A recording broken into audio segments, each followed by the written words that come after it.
Everybody, welcome into another edition of To The Point Podcast. Hope you guys are all doing well on this warm Thursday, and a weird warm Thursday here in New Brunswick in February, but I will happily take it. The month is already half over, which, yes, it's the shortest month of the year, but also it's February 16th. The NHL trade deadline is 2 weeks tomorrow. 2 weeks tomorrow until you can't do anything. It's on a Friday this year. It's normally on a Monday, which is throwing me off a little bit. It's March 2nd, which I'm going to do a show that day, but it's going to be interesting. I might be doing it from a hotel room. The reason for that is I have an appointment to get a tattoo that day, so going to find some time in the afternoon. Going to do a show, though. Believe me. When there's news, I will break it down. I'll bring it to all of you, but I do currently have an appointment that day, which I forgot that was the trade deadline day, to get some work done, but there will be a show because I can't miss the trade deadline. It's the most interesting time of the year. When it comes to today's show, Ben Murray will be joining me in about 45 minutes, and I love to talk to Benny because I think he's a smart dude. He loves sports, and I wanted to get his take. He's a Columbus Blue Jackets fan.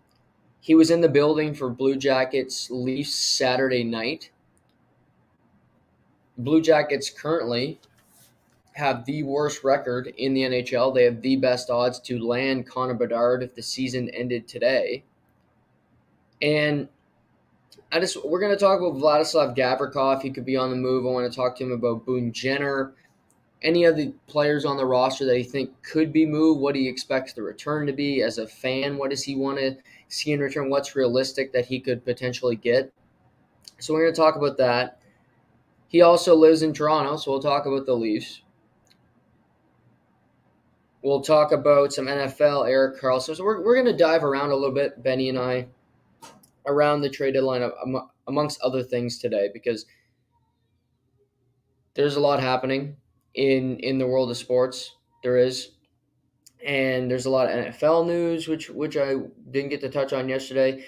Just life got the best of me. But the show today, show tomorrow, maybe be a show on Saturday morning. If there's trades or anything, I want to be up for those deals, get ready for that stuff. So we'll see how this goes moving forward here. Also, just breaking news here. The NHLPA named Marty Walsh, the former U.S. Secretary of Labor, the new executive director. So he's the new Players Association director, Marty Walsh. So this has been reported on a little bit the last couple weeks, but he'll be dealing with the NHL when there's an next collective bargaining agreement. He will be in the rooms. He'll be talking to owners, talking on the players' behalf, wanting certain things. He's had relationships with certain owners. It's been talked about Jeremy Jacobs, one of the most powerful owners in the NHL who currently owns the Boston Bruins. He actually helped him in his campaign.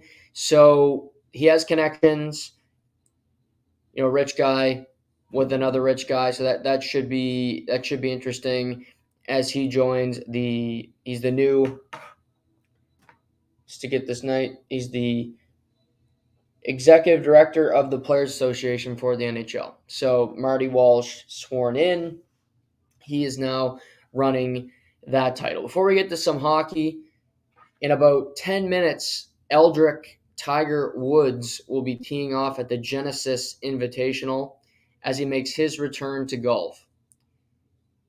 The Golf Channel has coverage tonight from 5 until 9 p.m., which I will be watching when this podcast is over. But Eldrick is in a group with Justin Thomas. He's also paired with Rory McIlroy, so that's the featured group of the day. They'll be on early tomorrow out in California. But currently at the Genesis, John Rahm, to nobody's surprise, shot a 6-under today. He is the clubhouse leader at this point, but still many groups that have to come on. Nick Taylor, also a Canadian who finished second last weekend at the Waste, is teeing off this evening. You got Max Homa, who was 4-under through 13. So Max Homa is playing some really good golf lately, won a few weeks ago at the American Express. Again, this is a loaded field. at the Genesis. You got Homa, you got John Rahm, you got Rory McIlroy, you got Eldrick, you got JT. So the Genesis should be fun this weekend. We'll keep you updated as we go along, and I think I'll probably get breaking news about Tiger after every hole. So maybe we'll do that as the show goes along. But I will say, this is an unpopular opinion. I prefer watching a tournament when Tiger is not there. And the reason for that is when you're watching a golf tournament, I like just going to the leaderboard, bouncing around to great shots.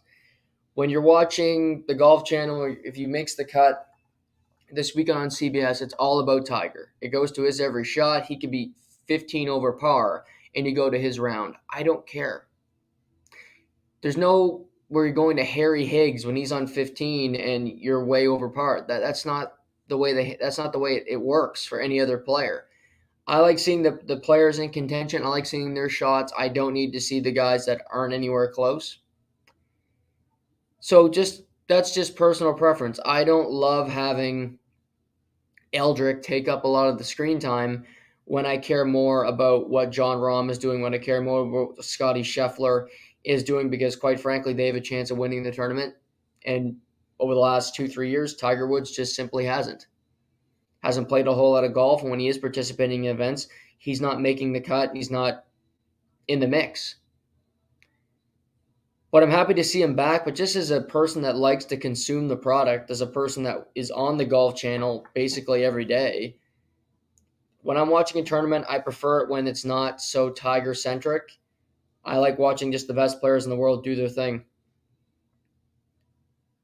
Not to mention, I've started watching Full Swing on Netflix. Kudos to Netflix because a lot of their product has been crap as of late.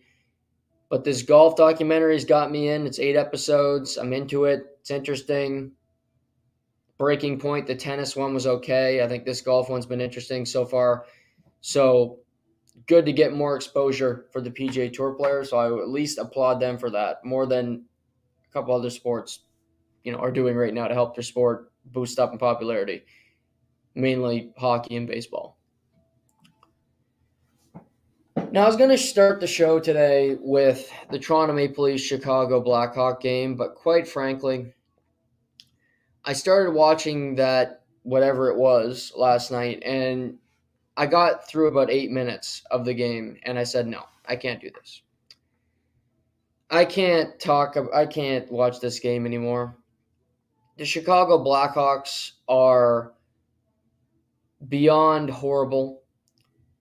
They are this year is reminiscent of the Matthews draft of the McDavid, where you just do whatever you can to lose. Peter Mrazek, Chicago's got a bunch of kids playing that you've never heard of that will never play in the NHL again. When the team wants to be good, I get it.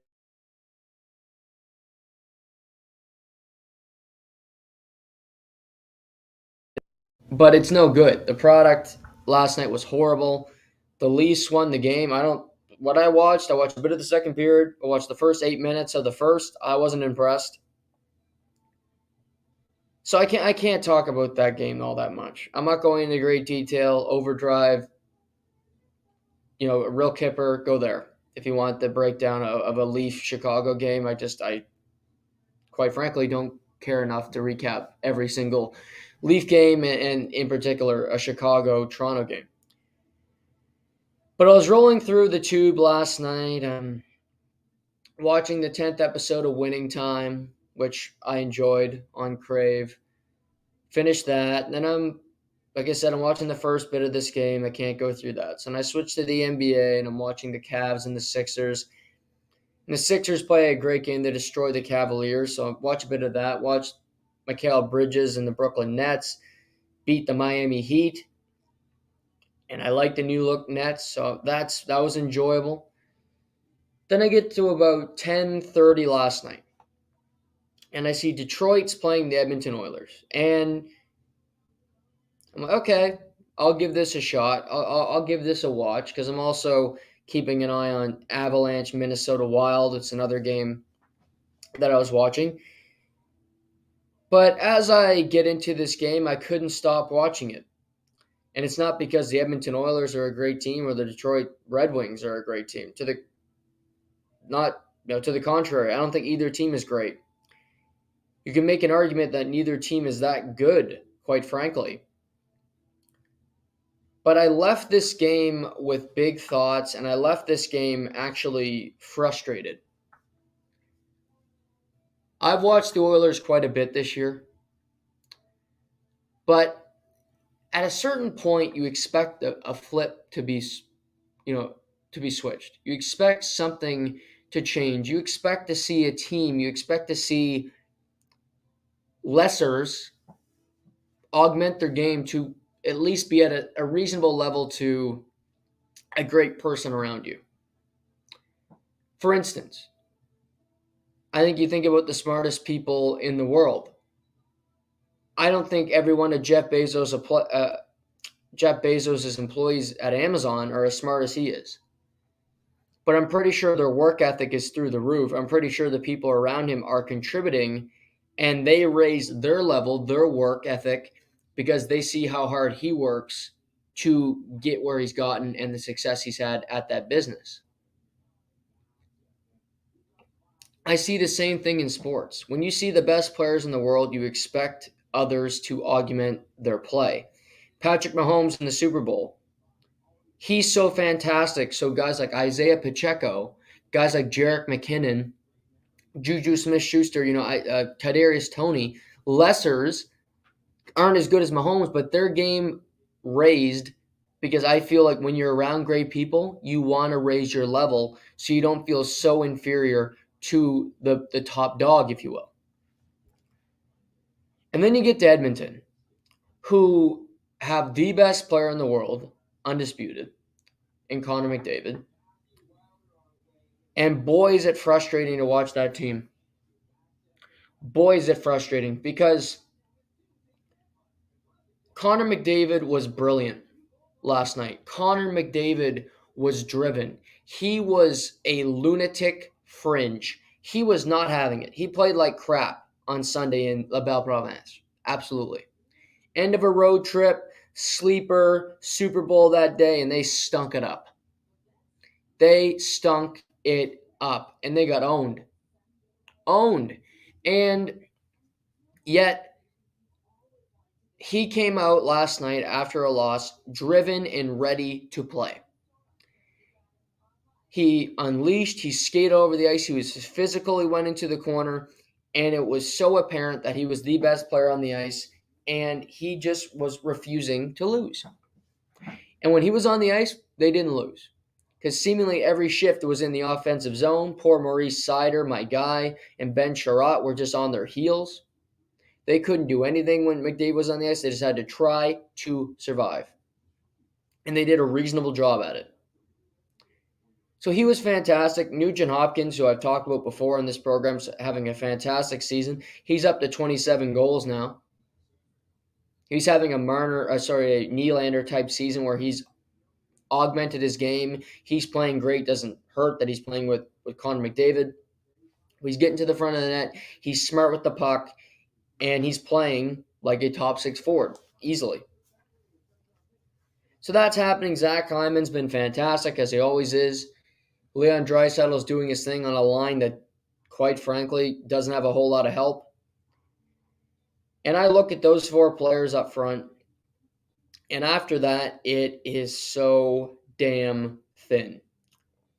Here's where it goes from there. I put Evander Kane into the top five, but I'm not happy with Evander Kane either because Evander Kane's game last night stunk. He brought nothing to the table, and quite frankly, since he got back from injury, he's been crap. Crap. But in the top six for the Edmonton Oilers is one Matthias Janmark. Matthias Janmark was cut in training camp. Yes, he's played for Dallas. Yes, he's played for Vegas in the National Hockey League and Montreal briefly. But he was cut in training camp, meaning they clearly didn't think he was that good. He's down in Bakersfield playing for the Condors. He gets called up. He's now a top six forward on a team that has Stanley Cup aspirations. Kind of have to say that when you have the best player in the world, but do you really? So he's a top 6 player. Then you got Dylan Holloway and Ryan McLeod and a youngster third line. They're fine, but they didn't drive much last night. Their line seemingly gets hemmed in their own zone more than they are in the opposing end of the arena. They make stupid decisions because they're kids. And you can forgive the line, but when your third line has no checking forwards on it, and it's a bunch of skill guys trying to create and they don't really create and they make stupid decisions, that doesn't sound like a really good way to build a team. And then we get to the fourth line. Well, first off, on right wing, you got my favorite player, Jesse Puljujarvi, who I mentioned before, if Edmonton does anything at the trade deadline, he will likely have to be put on waivers because they don't have any money. He's on that fourth line. He does absolutely nothing. He'll take a penalty chew every game. He won't go into a corner. He won't shoot the puck. He's getting close to Ben Simmons, of the NBA, where I don't see any value. I don't see anything that he brings positively. He's a nuisance. He's in the way. He is nothing but a hindrance. That's it. He's a hindrance. Then you have Klim Kostin, who on this team, Klim Kostin's playing on the fourth line. He should be on the second line. Klim Kostin's a former first-round pick of the St. Louis Blues. Played in the WHL, had a lot of promise. Didn't pan out in St. Louis, was traded around a few times. Now he's in Edmonton on a one-year deal. Was also playing in Bakersfield for the majority of this season. But this guy has compete. He will throw a check. He battles hard for the puck, and he does have a good shot. But yet he's playing with Puljujarvi down there, while Matthias Janmark should be on your third line because he's a checking depth forward that plays the penalty kill. That's what got him to the dance. It was work ethic and not scoring ability. It was not because he was going to be a 20-goal scorer. And yet you have him playing a top 6 role with Leon Draisaitl where he's asked to be a finisher. How does that make sense? He's not. He's a penalty killer, scorer, shorthanded goal, bring some energy, third line minutes, play 12 minutes, and I get the hell off the ice. Perfect. Klim Kostin on this team, and I'm not saying he's a top 6 forward on a good team in the NHL, but on this team, he is. Then you have Derek Ryan, who they seemingly have had forever. You know what he is. He's boring. He doesn't do a whole lot, but I can't really blame him because he plays between Kostin, who's pretty good, and Puljujarvi, the lug, who's basically just he's a slug out there. He doesn't do anything positive. And you can tell by my tone, it just angers me to see the best player in the world surrounded by crap. Crap. He's got Jack Campbell last night, who can't make a fucking save, who's out to lunch. You got Evan Bouchard, who is so confident and cocky. I don't know where he got that sense, but he shouldn't be. You're not playing the World Juniors, Evan, but he plays the puck like it's just a careless thing. Philip Broberg, you have a bunch of... Brett Kulak is playing 22 minutes. Brett fucking Kulak is playing 22 minutes a night. I wouldn't play him 9. On this team, he's playing that kind of minutes. And that's where you get Darnell Nurse on the back end. Everybody says he's washed, he's overrated, he sucks. Oh, yeah, maybe because he has to play with nobody. Maybe because there's no depth. Maybe because he's asked to do more. His wingers can't get the puck out of their own zone because there's incompetence. So going through this whole lineup, where you got 2 goalies signed up long-term, neither of them are a number 1 that are definitive. That's a problem. You have Evander Kane locked up long-term because you felt like you had to because you were desperate because you had a good playoffs and hadn't gambled in 4 months. You recall I talked about this on the podcast. I don't trust a person that's lied before. I don't trust that Tom Brady's retired because I've seen him come out of retirement. Fool me once, shame on you. Fool me twice, shame on me. Not going to happen. Sell it to somebody else. Evander Kane doesn't bring much to the table. So who do you blame? Well, it's easy to say, well, Ken Holland's built a bad team, and I would absolutely agree with that. Ken Holland's got the best player in the world and a top 3 to 4 best player in the world, Leon Draisaitl. My list before the season, I believe I had Draisaitl fourth. I had McDavid number one. I had Andrei Vasilevsky number two. I had Cale Makar number three and Leon Draisaitl number four. He is that valuable. He is that good a player. He's dynamic. He can score. He can pass. He does it all. Just truly special. But he doesn't even have. This team is begging for a Kyler Yamamoto, who has not proven anything at the NHL level, but they would die to have him on this team. Instead, it's Matthias Janmark.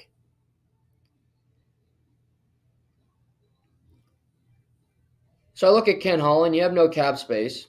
You want to pull off a trade, it's going to have to take some work. You're going to need depth. You need bottom six forwards. You need defense. This deadline is not going to be something that's totally cataclysmic for the Edmonton Oilers, and here's why. They don't have that many great assets either. Xavier Bourgault hasn't exactly lit it up in the American League. Raphael Lavoie was a high pick, not exactly been great. You're going to trade Philip Broberg, kind of defeats the purpose. He's one of your young players, and he's on your roster, so it hurts your team to trade Philip Broberg, unless you're getting multiple pieces in return. But are you going to go into a deadline, get a top four defenseman? Unlikely. Are you going to go into the deadline, also get a top 9 forward? Possibly, but is it going to be the right one? Are you willing to trade for a rental? Would you trade for an Ivan Barbashev? Would Ryan O'Reilly stay in Edmonton long term? Probably not, but would you trade for him? You need a third line center. Can't be one of those kids playing third line center. I think Taves, I think Ryan O'Reilly would fit in Edmonton, and you need a centerman desperately. You also need a top 6 winger. You're not going to get one of those. You're not landing Timo Meier. And then there's the thought, well, are we going to trade for Erik Karlsson? Oh, you're going to trade for Erik Karlsson. You got McDavid locked up. You got Draisaitl. You got Evander Kane. You got Darnell Nurse. You got Tyson Barrie. Jack Campbell, Stuart Skinner. Where are you getting the money for Karlsson? 14 deal and you take him on for $2 million? Okay, your defense still lacks a certain element. I believe this team could turn it around, and I look at this team and they frustrate me because they get a point last night. But you know why they get a point? Because McDavid is that bleeping good. Because he's the best player in the world. Because he refused to not get a point last night. But besides him and a few others, and I mean a few, this team is nothing. They give up 2 power play goals to a Detroit team last night. 1 power play goal was scored by Robbie Fabry. No offense.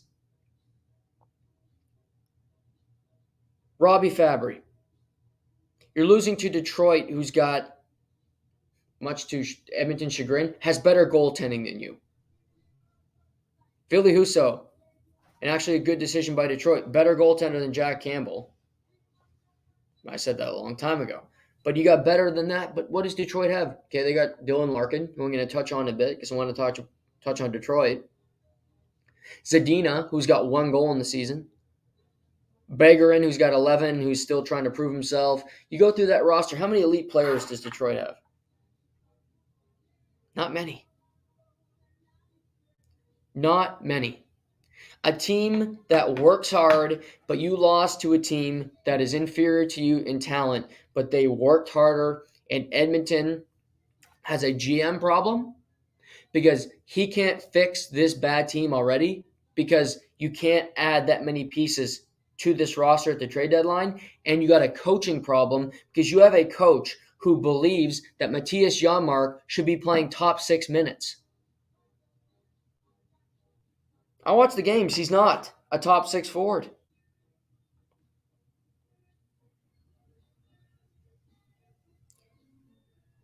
New just 26 goals. McDavid's got a bunch of points. Draisaitl's got 31. I like Klim Kostin. He's a good player. But what else is coming for this team? Pugliarvi is just a dead heap. Your goaltending. Dylan Larkin's goal last night, the opening goal of the game, he scored it from the side of the net. That can't go in. The fourth goal of the game by Oli Mata, no traffic, nothing, right off a draw. That needs to be a save. 4 goals on 14 shots in the first 2 periods last night by the Detroit Red Wings. You are top heavy as fuck, but you have nothing below it. You need high-end talent to win. That's a given. Why don't teams like Edmonton, why don't teams like Toronto win? Because they don't have any depth. You don't have anybody that can come up big, deep in your lineup. Because Pierre Engvall is not going to score that goal. Derek Ryan's not scoring a goal in Game 7. McDavid might get 18 points in the series, and Edmonton's gone farther than Toronto has. They got to the Western Conference Final last year. They're not going to get there this year. They beat LA. LA's a better team than them this year, and LA is building a better core, and they have way more depth, more experience, and they feel better about themselves now than they did at this point last year. And they may get better by the start of next season. So by the start of the playoffs. I think they'll add. They know where they are. They look at the Pacific Division, and anybody should look at it and say, holy shit, we can win this thing. Vegas is wounded. They got Aiden Hill and Laurent Brossoit in net.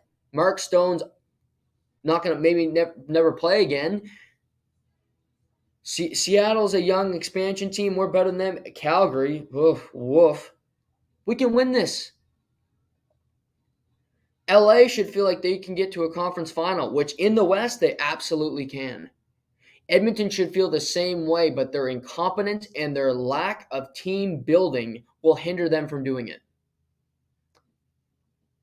You don't think about Nick Pauls. You don't think about Blake Coleman's. You don't think about Barclay Goodrow's. You don't think about Arturi Lehkonen until they score, until they have a moment, until Lehkonen scores 2 series-clinching overtime winners, one in La Belle Province, one in Colorado. You don't think about David Savard. You don't think about Josh Manson. Until you watch the playoffs back, you think back and say, wow, those guys ate up a whole lot of minutes, and they played a lot of minutes that our younger, smaller guys didn't want to do. Wow, Nick Paul really doesn't skate really well. Who would want Nick Paul? You don't think about it until he crushes every Leafs fan's soul and becomes Mr. Game 7. Depth matters. I will take a deep team over just a plethora of high-end talent every day of the week, because eventually your skill and the opposition's skill mesh, hit, like 2 tectonic plates. They come together, and guess what? They saw each other off. And at the end of it, you got, who do you have? Who do you have? Because we're not going to let your best guys beat us. We're not going to let their best guys beat us. Who do you got? And the Los Angeles Kings can look over and say, okay, Adrian Kempe might not score a goal. Maybe Kopitar doesn't score a goal. Okay. Well, we got Blake Lizotte. We got Trevor Moore. We got a bunch of guys that can step up and score here. We got Philip Danault. Edmonton look and say, we got Klim Kostin and we got Jesse Pugliarvi. Who's going to play those big minutes for you down the stretch? We got Darnell Nurse. Oh, yeah, his defense pairing is Cody bleeping Ceci. I love Ceci, but Ceci can't play 25 minutes a night. That's not fair to him. That's a recipe for failure. Oh. Jay Woodcroft, Ken Holland. I've come to the conclusion that, unfortunately for you, I don't see a way out of this. And if I am wrong about the Edmonton Oilers, I will admit it. And I love watching Connor McDavid play the game. I do. He's the best player in the world. He's so fascinating. He has such an aggression for the game. But when Sidney Crosby came into the league, he had Evgeny Malkin, he had Marc-Andre Fleury, he had Max Talbot, he had good veterans around him in a stable base. They don't have that in Edmonton. They got a roster full of guys that aren't supposed to be in the places that they're in. And what's the solution? Oh, yeah, let's try to tweak at the deadline. Vladislav Gavrikov is a good player. Don't get me wrong, I like him. But he's not a game changer. He's not changing your franchise. You're not going to. Edmonton needs 2 to 3 defensemen. Edmonton needs a top 6 forward, maybe 2 bottom 6 guys. And I'm not just being hyperbolic here. Guess what? You don't have the assets to get it. You don't have the firepower to go out there and be that aggressive because who are you trading? Because eventually you just look at your first round pick and when you trade it, it's gone. And I think you look at a team, yes, Edmonton might find the edges, find a Gavrikov, find a Connor Murphy, find a Jake McCabe from the Chicago Blackhawks, and it's not a bad trade. It's a decent player. In the 8 minutes I watched last night, I wouldn't want Connor Murphy. Jake McCabe's got another year left on his deal, so he's not a rental. That might be intriguing to a team like the Edmonton Oilers. But Jake McCabe's not pushing over the top. Who's playing with Draisaitl? Who's playing with Draisaitl on an everyday basis? Because I talked earlier about Evander Kane. Evander Kane has been so disappointing since coming back, and I don't know if he's timid because he's afraid, because he got a brutal injury. He got cut. It's definitely scary. But he doesn't have that same tenacity. He doesn't have that same fire in his belly to go out there and just be a killer, be a pain in the ass, be the player that got him to where he is now. I don't see that guy. It's not evident that he's there. He's taking stupid penalties. He's more focused on just buzzing around and not being involved. Leon Draisaitl needs an active participant.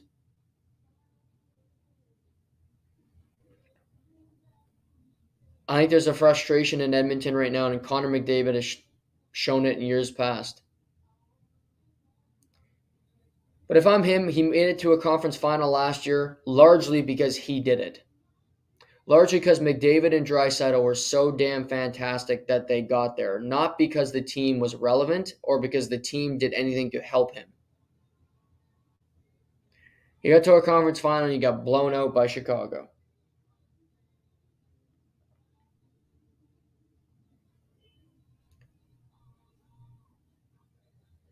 Blown out by Colorado.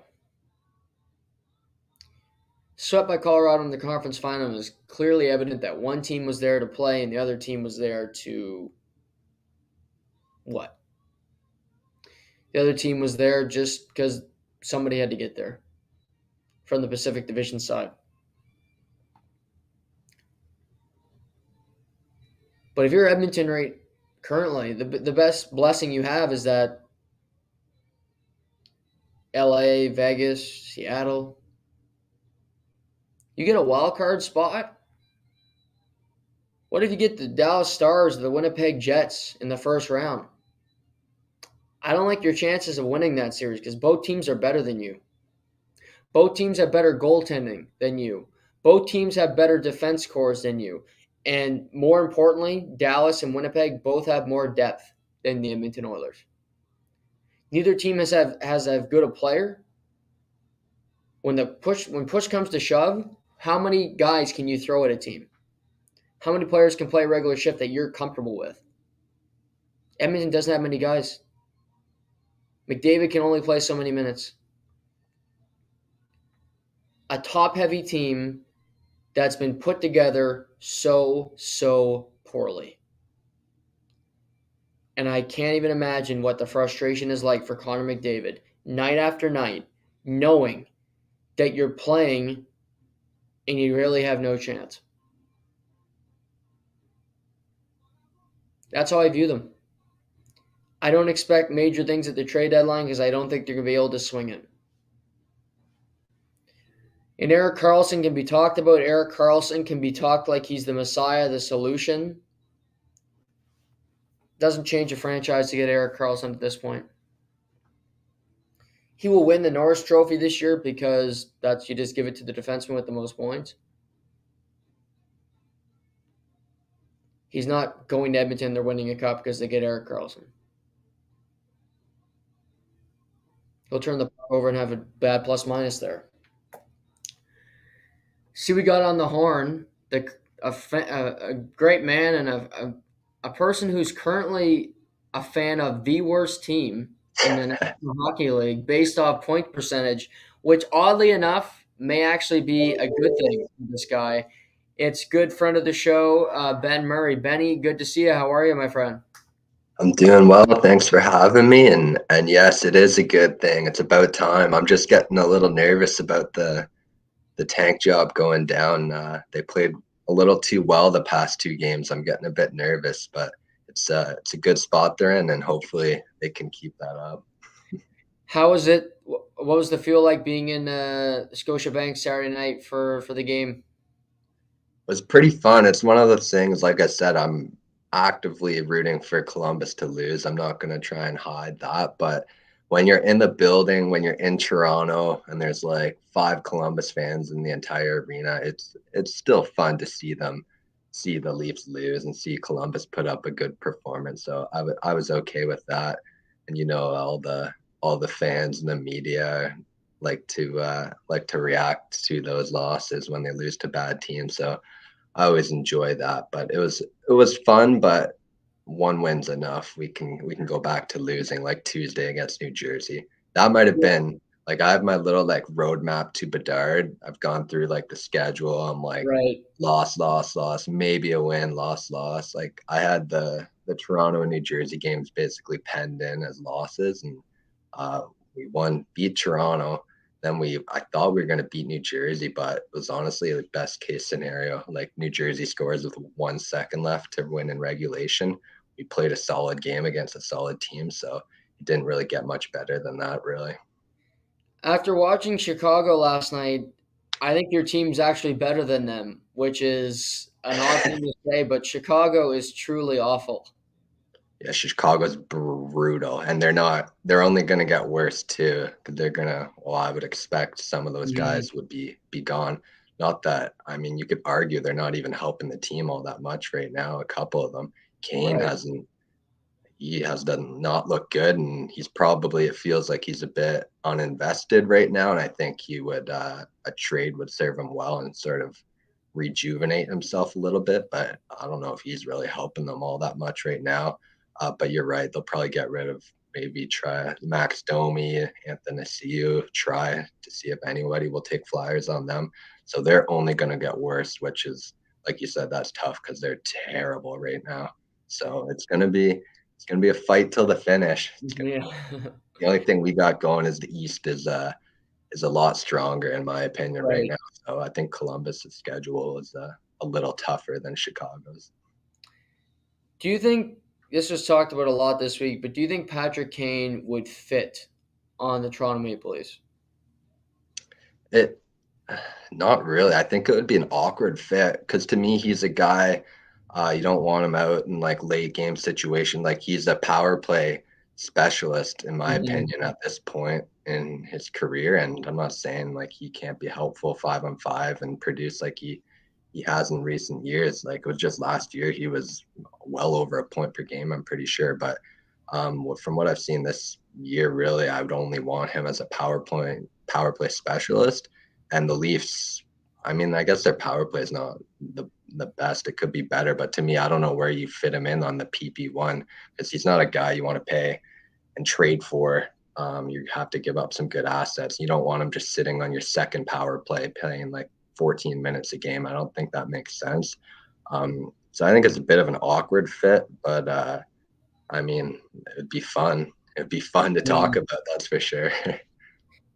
So with Columbus losing, do you root for Toronto? Like, do you find yourself, do you have a soft spot for the Leafs just because you're from the area and they've been, so incompetent for so long? Not really. I don't think there's another team I really root for. I'm not one of those people that like actively root for them to lose either. Usually that's people from around here. It's like you either love them or you absolutely hate them. I'm kind of impartial. I wouldn't mind, like my dad and brother are huge Leafs fans, so I wouldn't mind them having at least a little bit of happiness in their life at some point. But I'm pretty impartial when it comes to cheering for the Leafs. Although, like I said, it's always fun to for some reason, like seeing them lose, there's just something fun in that, just because of the reactions you get, and it's like you almost feel guilty saying it, but it's just something about it. With the trade deadline coming up, obviously Columbus will be in focus for sure. Gavrikov setting out games right now. Boone Jenner, the captain's kind of been mullied about if he could be dealt. As a Columbus fan, what do you expect the return to be for Gavrikov? So this is something I gotta give Yarmo credit here. He's done a lot of good. He's done a lot of bad over his tenure. But one thing I'll say about Yarmo, he has a way of getting good returns Mm, for guys that maybe shouldn't have gotten that good of a return. You look a couple years ago, David Savard and Nick Foligno, he got first rounders for both of them. Foligno, like he did nothing on the Leafs. I don't even he barely played. I'm pretty sure it's injured. Savard, I mean, you can make the argument Tampa, they won the cup, so you can make that argument. It wasn't a bad trade if you win the cup, but I don't know if he really contributed a whole lot. It provided some grit minutes, but to get first round picks for both those guys, you got to give credit. I think he got good value for them, and I think with Gavrikov, like everything I'm hearing, he's gonna get a pretty decent return. I would expect probably a late first rounder from whoever gets him. And mm. like I've heard he's asking for a first and third is what I'm hearing right now. And if he was able to pull that off, like I'd be pleasantly surprised with that. He's on a good cheap contract, so that definitely helps things a little bit. There's a lot more suitors for him. But I got to give Yarmo credit. One thing he does, he gets good value for guys. And I like Gavrikov. I think he's probably gotten a little overhyped from the Mm. media and people talking about the trade deadline. Like I see him as maybe a 4, but probably like a good 5 guy on a cup contending team. He's a solid stay-at-home guy. His numbers aren't great, but it's obviously one of those things when you play for Columbus and the talent level around you isn't great. Your numbers are going to reflect that too. But if we were able to pull off a first and a third, I'd be ecstatic with that return. Yeah, if you can get a first round pick, Ben, I think that's a great deal because Mm-hmm. I agree with you. I think he's overhyped. I like him too, but I think he's overhyped because there's nobody really else available. The Eric Carlson trade is so difficult to pull off. It makes it extremely tricky. You can look at Jake McCabe in Chicago. I'd take Gavrikov over him. I'm sure there's uh, John Klingberg, but he seems to be getting worse. Yeah. Year after year, and playing in Anaheim doesn't help the old confidence meter. So I think if you get a first, that's a win for you because you're going to have two first round picks this upcoming year in a very deep draft. What about Boone Jenner? Do you want Boone Jenner to be traded? It's the captain of your team. He's been there a long time. Are you okay with him leaving the team? You'd have to get a good haul for Boone. Like Boone's like Columbus, like over the years, we've had like affinity for guys that just are like heart and soul, like grind, muck it up guys. Like Foligno was that guy for so long. Like I'm thinking like Matt Calvert, like guys like that. You just Mm-hmm. love those guys. No, like Boone is sort of the next generation of that. He was just named captain this year. Yeah, you do see his name floated around a little bit. I'd be very surprised if he was traded. But I'd be open to it if you could get the right price. What that price is, like again, I haven't thought about it too much. I'd want at least a first rounder and probably a prospect because he's a really solid player all around. Obviously, he plays top line minutes here. He wouldn't do that on a good team, but he's good penalty killer, great on faceoffs. Like you said, he's sort of a like he, see him fitting in Toronto a heck of a lot better than somebody like Patrick Kane. Like he would be Agreed. honestly perfect for their third line, and I love Boone Jenner. So I kind of hope he sticks around. If he was traded, I'd want a pretty good haul for him because he's on a fairly friendly contract for I think I want to say 3 or 4 more years. I believe at this time last year we were talking about your two goaltenders, and not much has changed because Corpusalo still is struggling to say the least. Merzlikins has had kind of a bounce back year, but do you expect either of the goaltenders to potentially be moved? Yeah, I think you flipped them there though. Yeah, because Merzlikins has been horrific this year, and Oh, right, Corpusalo. right, right. Yeah, it's Yeah. tough when they all have like the 12 syllable last name European names. They're all the same. They kind of blend together. But I Elvis, yeah, there's no chance Elvis gets traded. His contract is way too high, and he's been downright dreadful this year. Corpusalo, like you said, he has had a nice little bounce back. His like you look at the numbers on paper, they're not spectacular, but again, that sort of shows you the quality around him. When you watch him play, like he's played really well this year. So I think you're not going to get a great return, but he's a cheap contract. He's a UFA at the end of this year. So any team looking to like upgrade their backup goalie in case the starter gets hurt, I could see them taking a look at Corpusalo. I think he'd be a nice little upgrade for them there.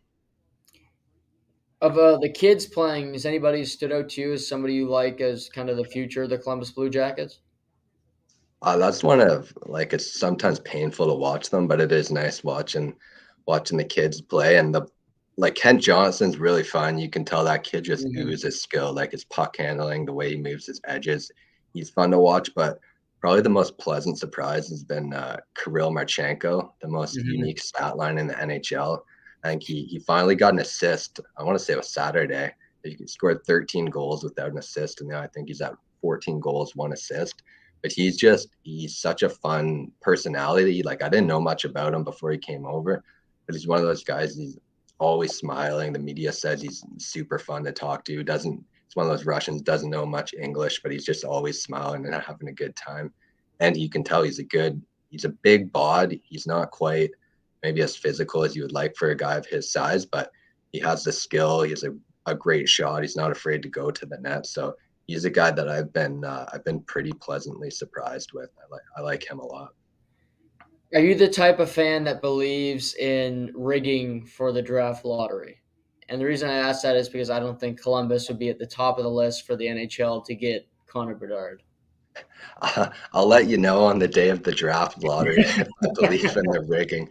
If Chicago or Montreal gets them, then absolutely I'm team NHL rigged. But no, you're right. I don't think necessarily the NHL is hoping Bedard goes to Columbus, but one in well, you only get a 25% chance, I guess, if you're last place team. So it's fairly easy for the NHL to cover up, I would say, if they don't want him going to Columbus. But we can hope. We can hope. Any other players at the deadline that you really like just around the NHL that you see and you're like, "What? If I was a team, I'd want to go for him." I think the obvious one is Timo Meyer. Like he's an absolute beast in San Jose, has been for a while now. I know New Jersey, Carolina, one of those teams that looking to get that one last guy for a big cup run. I think he's like would fit perfectly on any team. Eric Carlson would be so fun. Like him on Edmonton, like it would be like organized chaos, I feel like. And I heard you talking a little bit about Edmonton at the start of the show and just how terrible they are after a couple of their players. But like Eric Carlson on Edmonton will be so much from an outsider perspective. I don't know necessarily if it's a great investment from hockey perspective, but I'd like to see it. And I feel like McDavid would actually appreciate it for a little bit at least. But uh I'm trying to think who else is available. That's a big name. I know there's always like the little depth guys, but I feel like Mhm. Timo Meyer is sort of the big fish in the pond. I feel if Carolina doesn't add him, they're really doing their team a disservice because they're a really great team already. They might be able to win the cup without him. I think if they get him, they kind of leapfrog into that Stanley Cup favorite, even jumping over a team like Boston. Yeah, and you feel so bad for was it Pacioretty? That's Like, ready. Yeah. that's just brutal because he came back after the rehab and he looked good for those couple Hmm. games that he was back, and then as soon as you saw the non-contact injury right away, you knew it was bad, and like he was like basically the piece that they needed. Like he fit in that lineup perfectly. So you just feel terrible for him and the organization when that happened. But you're right. Like Carolina's been a team they've always sort of lacked. I feel like just that last piece to take them over the hump. They're like so good. Like the depth is amazing. Like they're such a good team. I think like Timo Meyer, like you said, just reward the guys in the locker room for how they've been playing, not just this year, but the last couple of years. So I would love to see them make that move for the fans and the guys in that room. Who's the GM with the most pressure this trade deadline for you? Let's go with Canadian teams. Probably. I mean, is it always Dubas? Is the answer always Dubas? Yeah, I find the Shovel Toronto, Day off too. I think is kind of an underrated one. yeah, that's a good point from all he did in the off season, and then the team's not looking so good.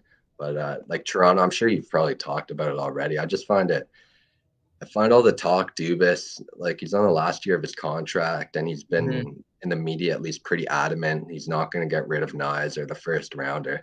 I'm like, why not? Why not go for it? What I don't understand what you have to lose at this point, Dubas. Like you haven't gotten past the first round. Nyes, the talk about Nyes is weird, and I'm not saying he isn't a good prospect. Like he could be a very good player, but the way they talk about him, and I know it's partly just the Toronto media, they're making him seem like he's a bona fide first liner and the guy's going to be an absolute stud. Like he's a point per game guy in college, great prospect. But like if you can make a move for a Meyer, one of the top guys, like why not just go for it? What do you have to lose at this point? So Dubas and Chevel Day off, that's an interesting one. Like you said, I don't know what they feel it to me like they're just stuck in no man's land, and I don't know if any move is really going to get them over the hump. They're just Huberto is obviously terrible, so uh, yeah, it would be interesting to see what they do. Yeah, I'm right there with you on the Nyes. This kid's getting more publicity than great NHL stars right now. I find it really, I would say, cocky and kind of cavalier to believe that this, and it's a lot of pressure on the kid that just isn't fair. That he's going to come in and be great. You know, this guy isn't Logan Cooley in college. He's not even Adam Fantilli, who's a year younger, who's having a better season than Matthew Nyes, at the college level. So, I mean, yeah, Timu Meyer, happily trade. I even think, say you could throw a package together where you could get a Barbashev and a Ryan O'Reilly. I would throw Matthew Nyes in that trade because I'm trying to win now. I don't care, about the future because Matthews could be playing in Mullet Arena in a year and a half if you're not careful. Yeah, I agree. Though the O'Reilly one's interesting because he's had a bit of a down year, but Mm. I really like him as a player, and he's that sort of typical playoff guy where again he can do the little things. So when you late face-offs in important situations and games, and Barbashev's kind of a guy that I think would fit nicely in that like that third, fourth line role. Because to me, like the third and fourth line, it's all like they're all just the Plug and same play. guys. They're Yeah. yeah, they're all the same. It's bizarre no matter who it is. Like they're different guys in the lineup, but you're like it's the same dude just doing different things. So I think Barbashev and O'Reilly, like yeah, if he gets that offer, I think that's a no brainer. But it's just weird the way yeah Dubas continues to talk about Nas in that first rounder like they're the next going out of style or however you want to put that. Another thing I find puzzling about the Leafs is you mentioned the media and they talk about everything, which I couldn't agree more. We hear nothing about Jake Muzzin from a media point of view or the team. It's 2 weeks to the deadline. They could be using that money if he's on LTIR to spend. Currently, they can't because he's not on LTIR technically. And is he coming back? Is he not coming back? Can they use that money? We hear nothing about it. The trade deadline's 2 weeks from tomorrow, Ben, and it's nothing. It's Helen Keller. There's nothing going on about it. It's a good point. It is. I've never actually put thought to that, but it is bizarre because yeah, with everything under the magnifying glass in Toronto, you think something would have leaked. You figured Steve Simmons would have at least like made something up about the story by Right. now, but yeah, it's just crickets. And you're right, that's money that they could spend. And I mean, the reports from Muzzin earlier in the year, it didn't sound Mhm. great. So you wouldn't be surprised if the LTIR move comes. But you're right, like why are we waiting for it, and why is it taking so long? Chikrin in Arizona, do you think he gets moved finally? I hope so for his sake. Like it just must be frustrating being him at this point. Now you're just not Right. even playing. And it would be like such an Arizona move too, where you just wait and he never even gets traded and he gets back in the lineup in like 2 years. Right. Like I wouldn't even be shocked to see that happen. I think everyone thinks it's the Kings. I think that makes a lot of sense. The Kings, they're fun to watch now. They're a really Yes. fun team, and they're really starting to find their own here. So I would love to see them add Chikrin at the deadline, especially in the Western Conference. That is just like so open. I don't think it's been this open in quite a while. I think any team in that conference that makes a big move to make their team better, I think you got to do it, because I think this year, as good as any, you're going to have a chance to go to the conference finals and potentially the cup. Who do you think is the best team in the West right now?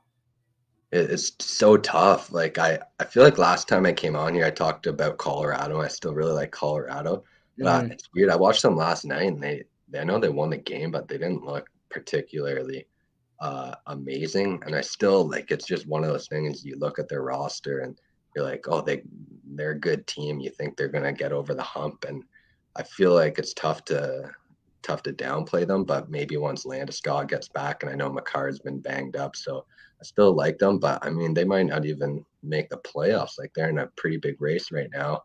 I would expect them to, but I really like Dallas. I think Yeah. Dallas is deep. They're solid.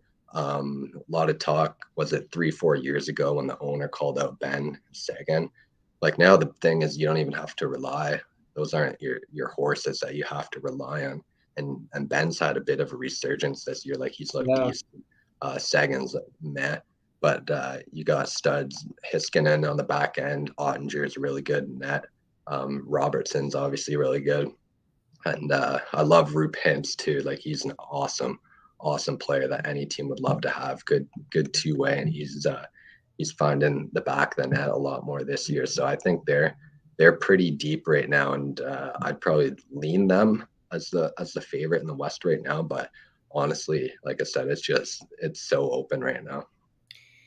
Let's transition to baseball because pitchers and catchers are reporting as we speak, and it's kind of been quiet. Baseball is people, pitchers and catchers are reporting. I don't even think people know. I kind of forgot until the other day. Football and everything else going on. How do you feel about your Blue Jays going into the year after the collapse against Seattle? What do you make of their off season and where they kind of stack up going into 2023? I like the moves. They did some good things. Their bullpen, I think, at least on paper, is a heck of a lot better. They addressed that in a lot of ways, with a Mm-hmm. couple of guys. Was it? I can't even think of the name. Chad Green, who they just signed. Swanson. Swanson in the Seattle deal. So I think that was one of, you would still, like in an ideal world, love to see that like fireball reliever that you can rely on to get the strikeout. I still don't necessarily think they have that.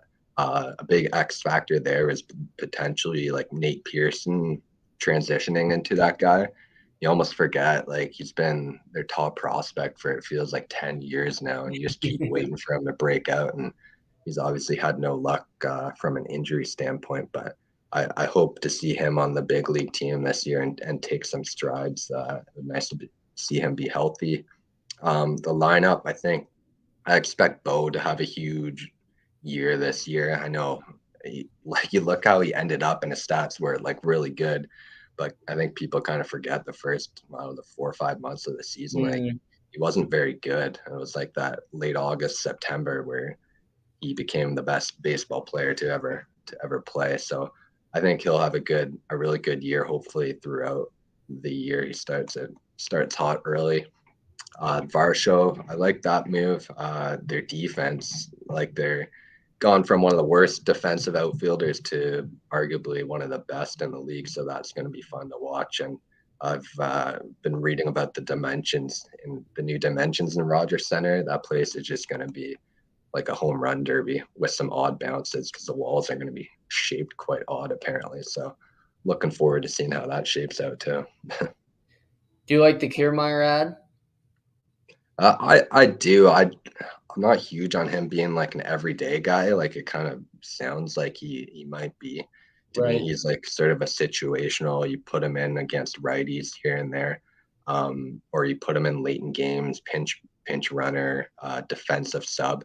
And I think he's a good like locker room addition. Obviously, a good veteran. I think he'll be amped to be on somewhere where you get more than 1,000 fans coming out per game. Yeah. So I like him as a sort of a role player. I'm just going to be curious to see like his usage and how much he actually plays because I don't think he's an everyday guy at this point in his career. There's a certain guy who's still on the team who was a starting pitcher last year that it didn't exactly go so well. Is he going to get some innings this year? Well, are we talking Kikuchi? Which Yeah, one? we're talking Kikuchi. Kikuchi, my man. He's he's so interesting because like he's actually like his stuff is nasty. Yeah, Guy couldn't find the strike zone if his life depended on it. So and he looked all right out of the pen at the end of last year. So um he's just such a wild card because you can't really trust him. I think he'll definitely get innings in my opinion, probably just well, it's going to be a fight for that fifth starter role, but I would expect out of the pen. But like if he could just find that strike zone even a little bit more than last year, he could be a very effective arm out of the pen. But you just like I don't know if you can ever fully trust him based on what we saw last year, unfortunately. right. This story was something else. The Yankees' new rotation piece, Frankie Montas, who they got from Oakland. Camp starting, Aaron Boone comes out and says, "Oh, he needs shoulder surgery, and he could be out for the whole year." This is after the entire offseason. I don't know how this happens, and he's having the surgery now. This is so perplexing. A break for your Jays, 100%, but this is just a weird. I mean, this is kind of so baseball though for somebody not to get the surgery in the offseason and do it when he's on the team's dime. It's so, but yeah, I don't know how I would love to hear like the sort of back end of how this all transitioned because like you said, it makes no sense. Like, what were we waiting for? But like you said, it helps Jays out a little bit. Although that's trade looking tough for the Yankees because he was not good when he Yeah. came over from Oakland last year. So it's not looking like a great trade right now. And on the starting pitchers, did you see Corbin Burns earlier today? Yeah. Yeah. I was wild, basically just ripping Milwaukee in the arbitration. Apparently, they said some words that they basically accused him as part of the reason they missed the playoffs, which is, and I heard like it was over like $700,000 or a couple million. Like, I just don't understand why teams rip their star players in these arbitration cases for a little bit of money when uh, their relationship's probably ruined for maybe ever now. Like he basically said in the interview, like, yeah, they did damage. They ruined our relationship. So I just find that whole arbitration thing very bizarre. I get what you got to do sometimes to fight for some money, but when it's a guy of Corbin Burns' stature who is arguably top three pitcher in the league, it just is puzzling to me. Yeah. He's a damn good pitcher too. I doubt they get rid of him, but I'm sure teams will be kicking tires on him because he would be, a de facto ace to any staff in the league. Aaron Judge is back with the Yankees, 62 homers last year. He's the new captain for what's that worth, which is nothing to me. But he's back. Do the Yankees do they still have a leg up on the Jays until the Jays can prove that they're better than them? I think so. I do think it's one of those things where even if you look at the teams on paper, you just got to sort of give the Yankees the edge until the Jays prove they can take that next step. Yankees, they're going to look good again. Their starting rotation is going to be phenomenal with added Rodon. Hmm. Severino's, I think, as far as I know, he's going to be healthy to start the year. So the rotation is going to be really good. And their lineup still, I mean, I doubt. I mean, Judge was phenomenal last year. You got to give him that. But can he repeat that? We'll see. Can he stay healthy? We'll see. Especially with a lot of those guys in the lineup, the question is, can they still stay healthy the whole season? So I think they're still the favorite until proven otherwise. But I like on paper, I think that gap is very very thin. Yeah, absolutely. And you got the Red Sox, who likely won't be very good. Rays are always competitive, and you never know with the Orioles. They're always sneak. They're in it last year, so we'll see The what they can Orioles do. are getting good now that they've had these prospects coming up for three, Hmm. 4 years, and they're finally starting to play in their show. I know, like Adley Rutschman last year, he was an absolute stud.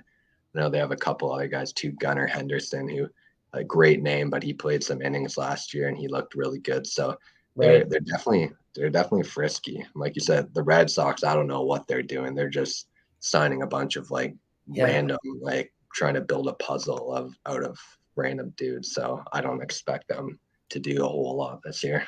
Paying Trevor Story a lot of money to not play, and yeah, they're doing something else in Boston. I don't know, a rebuild, but not a rebuild because are you ever really rebuilding in baseball because no there's no salary cap. So, but we'll see. Baseball spring training starts up next. Spring training games start up next week. Nothing less And the entertaining. World Baseball Classic too. People Yeah, they've got that some, I yeah, I actually like that because I rarely ever watch spring training games because I think they're hard to they're get through. boring. Yes, but World Baseball Classic, they care. It's like a de facto Olympics. Do you get into the World Baseball Classic? Yeah, I enjoy it a lot. It's fun. Like you said, the big thing is they care, and it's fun seeing like the Latin countries like play Mhm. each other, and like all the old school like hard old American dudes must just like shake their heads watching that game, all the showboating going on and bat Right. flips and trots.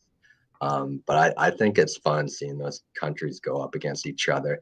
And you look at like some of the proposed lineups, like the Dominicans lineup is like absurd. Like good luck to any of those teams pitching and against them. And then there's countries like Japan who might be the favorite, and they don't have a ton of like MLB guys, but they have like all these like crafty like pitchers who just have those funky windups. It's always fun to watch them play. So I look forward to it. It's fun, and Canada is always they're never that great, but it's cool to watch them play. Good old Freddie Freeman, good Canadian boy. He's our one hope Yeah, playing for Canada. What did you make of the Super Bowl? it was good. I enjoyed it. Like it was a phenomenal game, pretty much from start to finish.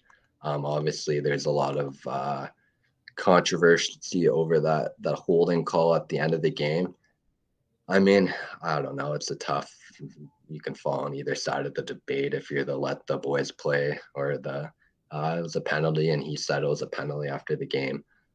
Got to go to bed a little earlier, so that's all right. But Right. no, I enjoyed the game. I thought it was from an entertainment standpoint amazing. Mahomes did Mahomes things. Hurts balled out of his mind. Like that guy's a stud, and he's fun to watch too. I really like him. Uh, I, you got to think the turf.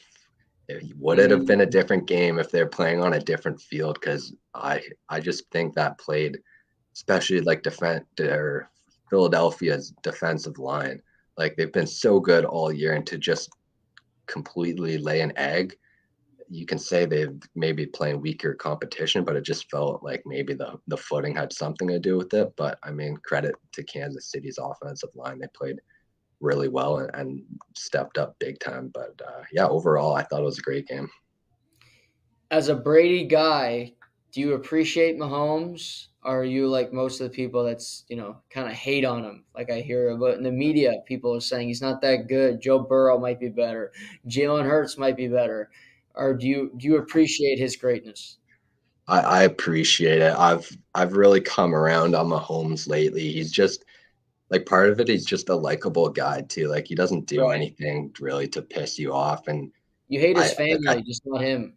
That's exactly what I was about to say. I'm like, his wife and his brother, I can't say the same thing. I'm not huge on them, but him and like you just can't deny how great he is. I do question like, was his ankle actually hurt? Like, I don't know what was going on there. Or, Right.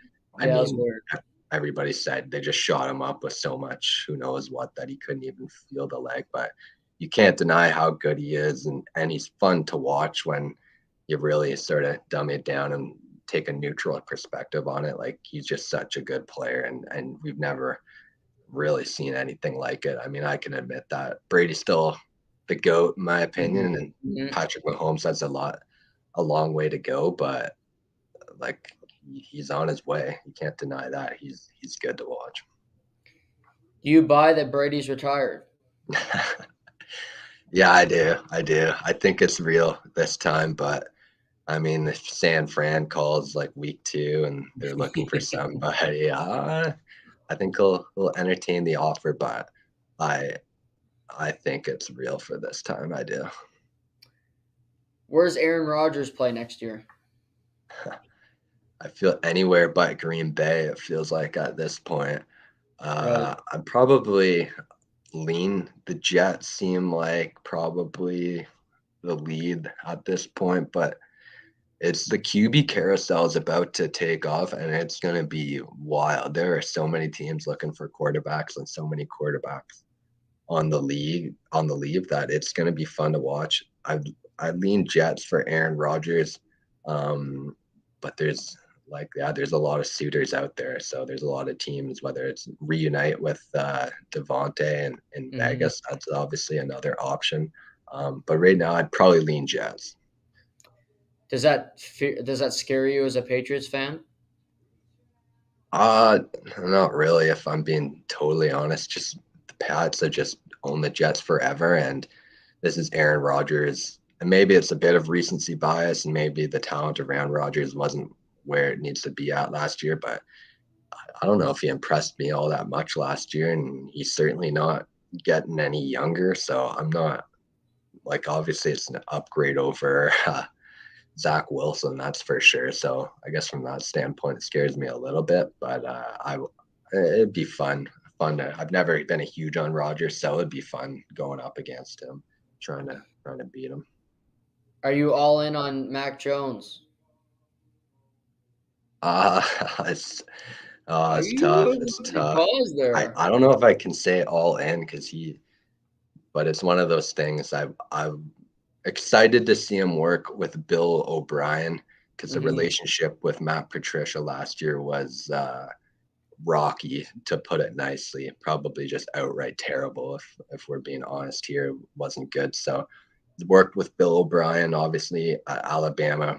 From all I hear, they have a pretty solid relationship, and I'm just excited to see the playbook maybe open up a little more, and especially in the passing game, because they actually had a pretty good run game last year, but the passing game was just so like vanilla and dry, it felt like. And I mean, Mhm. partly that's the weapons they need. I would love to see them add a big name receiver to the team. But I don't know if I can fully say I'm all in on Mac Jones after what we saw last year. I don't think I'm not ready to give up on him by any means, but this season will certainly be a big teller for the future of the Patriots and Mac Jones. Is Lamar Jackson a Baltimore Raven day one of next league year? I don't think so, which is wild to say. Like I like even probably like a month ago, I would have leaned towards they're gonna find a way to figure it out and make something happen. But it feels like that relationship just isn't gonna be prepared, and it's kind of bizarre, honestly. But I would expect him to be traded. They might franchise tag him. We'll see, but I feel like maybe they would have lean towards that already. I'd just be wary if I was a team ready to trade for Lamar Jackson. When he's healthy, I love him. Like, obviously, he's a great quarterback. He's so fun to watch. But when you play the way he does, it's so hard to stay healthy for a Mhm. full season. And I don't know, like, he can't. I don't know if he's fully capable of adjusting his game to to play in a way where you're not going to get hit. Like he needs to be running all over the place to be effective. I don't know if he can not take games off, but like take games where you're sort of just sitting more back in the pocket and slinging the ball rather than just constantly taking off and getting hit. So he's going to get paid somewhere. I would lean towards not in Baltimore, but I do think whoever pays him, it's a bit of a risky investment. But like he's fun to watch, so I look forward to seeing him back on the field. Yeah, it'd be fun to see him somewhere else because obviously they just hired a new OC in Todd Monken, who was at Georgia, back to back national championships. But it'd be fun to see him go to another team around the league just to have some more movement, like you mentioned before, and to see what he could do because it's just kind of gotten stale there in Baltimore. And I think Harbaugh's kind of been a little more forthright and kind of off-putting to me of the way he's talked about Lamar lately than he ever did about Joe Flacco, which I take umbrage with because Joe Flacco's not half the player that Lamar Jackson is. Yeah, no, Super Bowl though, he's elite, right? Joe Flacco. But no, Is you're he gonna right. need There's another backup job, Joe Flacco again? he's got it made.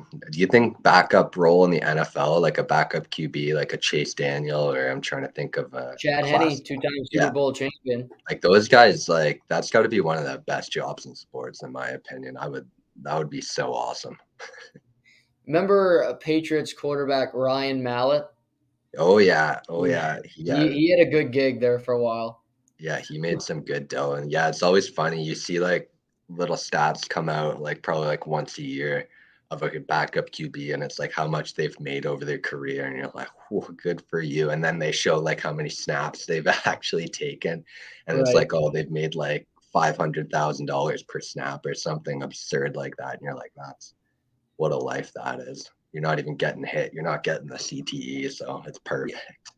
Before I let you go, did you see the report last night that Rex Ryan might be joining Sean Payton's staff in Denver? I did not see that. No, who sent that out? That's It was Ian Rappaport, the NFL Network, that also that's a Rex big Ryan could be the defensive coordinator in Denver next year. no way. I would love that. The NFL needs Rexy boy back on the sideline, looking at feet. That would Yeah, be fun. That would be a lot of fun. I would love that. yeah, he's fun and he is a good coach too. Like, and Yeah, people forget that actually.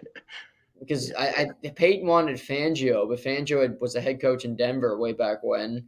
He's now with the Fish, so Rex, he's been away from the game for a minute, but it's an interesting hire for sure. I think it's a good one, quite frankly, by Sean Payton. Get another media guy, whole coaching staff full of media people. Hire Jeff Saturday to coach the O line, or Orlovsky can be the quarterbacks coach. Maybe it's just full media team. yeah, just go all in on it. But yeah, Rex, you're kind of right. You forget that he was actually a decent coach. You would just think of like all the antics and like the funny stuff of him in the media these days and some of the things that have happened to him over the years. But he did well on those Jets teams. Jets team that has not seen the only little bit of success they've had was Yeah, basically with like him as the coach there. So I would love to see him back in the on the old sidelines there. old Rex Ryan. Who knew he'd be back in the Get his brother back in the mix too. May as well. hire him as a consultant. Another guy for the staff. Uh, Benny, I know you're busy. I appreciate the time as always, my friend, and we'll talk soon. Sounds good. I always enjoy it. Have a good one, Jug. You too. There's Ben Murray. Great to talk with him. Always fun chats. He's a big sports fan, knowledgeable on a lot of different fronts. So I always enjoy having him on to talk. And as we were talking, Tiger Woods birdied his first hole at Riviera, which go figure. He birdies the first hole. His first hole back, he birdies it. Haven't heard anything since, so might just mean he's parring some holes because normally they'll either say birdies or he bogeys if it goes well, if it goes bad. But he birdied the first hole, so interesting news there. Let's see what else is in the news before we wrap up today. as we run through. Got to the baseball stuff today. Talked about the Leafs. Some NFL stuff I did want to touch on before we wrap up today. So the Carolina Panthers hired Jim Caldwell, former Detroit Lions, former Indianapolis Colts head coach, as a senior assistant. So he'll be the head assistant to Frank Reich. I think he should be a head coach in the NFL. I've talked about this many times. He's not. Eric Bieniemy is interviewing for the offensive coordinator job with the Washington football team today. Works with the Chiefs, as you all know. He's won multiple Super Bowls. Can't seem to get a head coaching job if he goes to Washington and succeeds. As of now, reports at the end of the year were that Sam Howell, who will be going into his second year next year, a fifth rounder out of the University of North Carolina, will be the team's starting quarterback. They will not be going the veteran market. They're going to keep Sam Howell. Maybe they'll keep the Green Lizard as the backup, a.k.a. Taylor Heineke. But Bieniemy or whoever takes that job, it won't be. They also interviewed Greg Roman, who's the former offensive coordinator in Baltimore, who was fired this offseason, who had been coaching Lamar. So likely either one of those men will get it. I talked about Rex Ryan. He might be the new defensive coordinator in Denver. Not official yet, but he's not coached in 4 years. Sean Payton's trying to get him back into the game down there. Todd Monken is the new offensive coordinator in Baltimore. Derek Carr was officially released, saving the team $40.3 million in cap space, and Vegas now has over $50 million in cap space this upcoming offseason. You could look at Aaron Rodgers. You could look at another veteran quarterback, porn star Jimmy. So they got options at the quarterback position. For Derek Carr, you got teams like Carolina who should be in the mix, New Orleans, the Jets, Tampa Bay potentially. Every team in the NFC South needs a quarterback. So, it's interesting because the NFL is heading into an offseason. The NFL never really has an off switch. Things are always happening in the NFL. There's always stories. There's always something. There'll be a player that's pissed off. Juju Smith-Schuster and A.J. Brown getting into Twitter fights about the season. So there's always something in the NFL, always something happening. Tomorrow is Friday. What's going to be on the show? What's on tap for tomorrow? So tomorrow on the show, we'll recap the Genesis. We'll recap the golf tournament in California. We got games tonight in the National Hockey League. So we will talk about them, certainly. No Alex Ovechkin. His father passed away, so he's in Russia. He announced that his father passed away yesterday, his father, Mikhail. So he'll be away from the team for a period of time. Washington also competes in an outdoor game Saturday night against Carolina. And they need to win. They're just barely in a playoff position right now with Detroit, who continues to find ways to win. Ottawa's still sort of in the mix. Florida's in there. Florida playing Washington tonight. Interesting game. Massive implications. You don't have Ovechkin. You don't have John Carlson. That top power play unit is out to lunch in Washington. You got Montreal playing Carolina. Boston's in Nashville. Must win for Nashville. Boston looks to keep it going. Devils are in St. Louis. Red Wings on a back-to-back in Calgary. Calgary, first game since that choke job loss. Last game of NBA for the next week. All-Star game this weekend, which who cares? 4 players I've never heard of in the dunk contest. Fun. We got stuff, UFC this weekend as well. A decent little UFC show this weekend. A fun main event. Some fun fights on the card. So we'll have lots to chew on for tomorrow's program. Lots to dive into. Lots of storylines. Trade deadline is officially 2 weeks away tomorrow. Pitchers and catchers are reporting. We got golf in full swing. So it is sad that the NFL is gone, certainly, but there is other news in the world. The XFL starts this weekend. I will be checking that out just to see what it's like. It is football. It's not the NFL. It won't be as good, but why not?